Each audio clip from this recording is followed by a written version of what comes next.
ये जो लोग कहते हैं ना कि इन्होंने किया क्या है, तो मैं आज अपनी कौम को बताऊं हमने किया क्या है।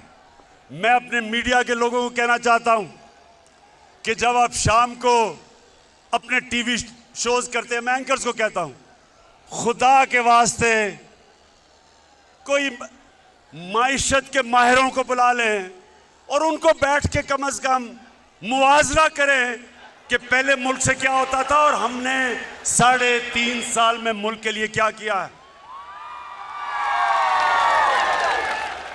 अब अगर मरियम बीबी जिसने जिंदगी में 1 घंटे का काम नहीं किया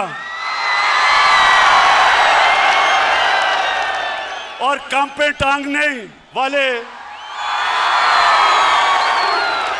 जिसको अभी 14 साल में उर्दू ही नहीं बोलनी आई, मैं लीडर बनना चाहता हूं। और आसिफ जरदारी उसको थोड़ा बड़ा होने देना था लीडर बनाने से पहले।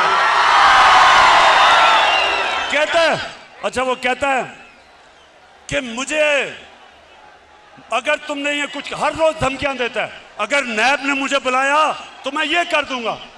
भाई बिलावल क्या करोगे? मैं रो पड़ूंगा। अच्छा जी, अब सुने, पहली दफा इस्लामाबाद के बाद पाकिस्तान में एक नया शहर बन रहा है, रावी सिटी।